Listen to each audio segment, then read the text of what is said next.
Our story today is called The Open Boat.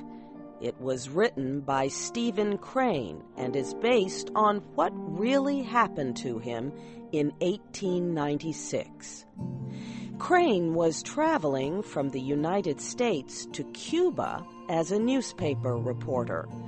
One night, his ship hit a sandbar. It sank in the Atlantic Ocean off the coast of Florida. Most of the people on board got into lifeboats. Crane was among the last to leave. There were 3 others with him: the ship's captain, the cook, and a sailor. These 4 men climbed into the only remaining lifeboat. The boat was so small that no one believed it could stay afloat for very long. None of the 4 men thought he would ever reach the shore. But the men fought the rough seas bravely with all their strength. Would they finally reach land? Here is Shep O'Neill with the first part of the story. The small lifeboat bounced from wave to wave in the rough seas of the Atlantic. The 4 men in the boat could not see the sky. The waves rose too high. The waves, with their white tops, pushed at the open boat with angry violence. Every man thought each wave would be his last. Surely the boat would sink, and he would drown. The man thought that most adults would need a bathtub larger than the boat they were sailing. The waves were huge, and each created a problem in guiding the direction of the boat. For 2 days, since the ship sank, the 4 men had been struggling to reach land. But there was no land to be seen. All the men saw were violent waves, which rose and came fiercely down on them. The men sat in the boat, wondering if there was any hope for them. The ship's cook sat in the bottom of the boat. He kept looking at the 15 centimeters which separated him from the ocean. The boat had only 2 wooden oars. They were so thin, it seemed as if they would break against the waves. The sailor, named Billy, directed the boat's movement with one of the oars. The newspaper reporter pulled the second oar. He wondered why he was there in the boat. The 4th man was the captain of the ship that had sunk. He lay in the front of the small boat. His arm and leg were hurt when the ship sank. The captain's face was sad. He had lost his ship and many of his sailors. But he looked carefully ahead, and he told Billy when to turn the boat.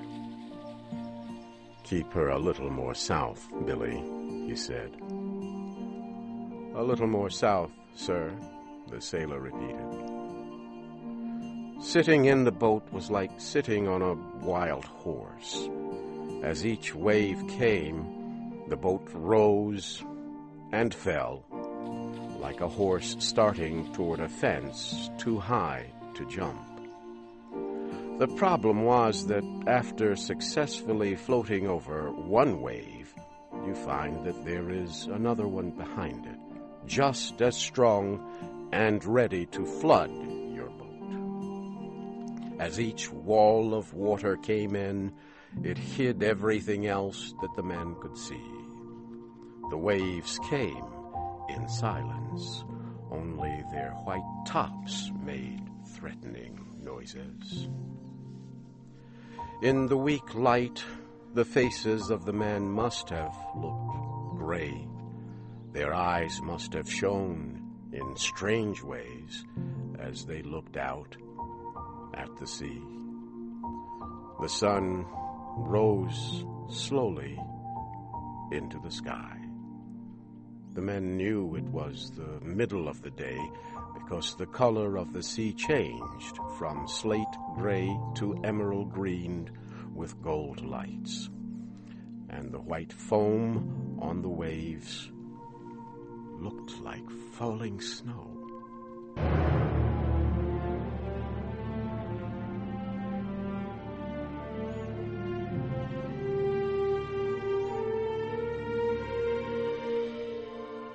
As the lifeboat bounced from the top of each wave, the wind tore through the hair of the men. As the boat dropped down again, the water fell just past them. The top of each wave was a hill from which the men could see, for a brief period, a wide area of shining sea. The cook said the men were lucky because the wind was blowing toward the shore. If it started blowing the other way, they would never reach land. The reporter and the sailor agreed, but the captain laughed in a way that expressed humor and tragedy all in one. He asked, "Do you think we've got much of a chance now, boys?" This made the others stop talking. To express any hope at this time, they felt to be childish and stupid.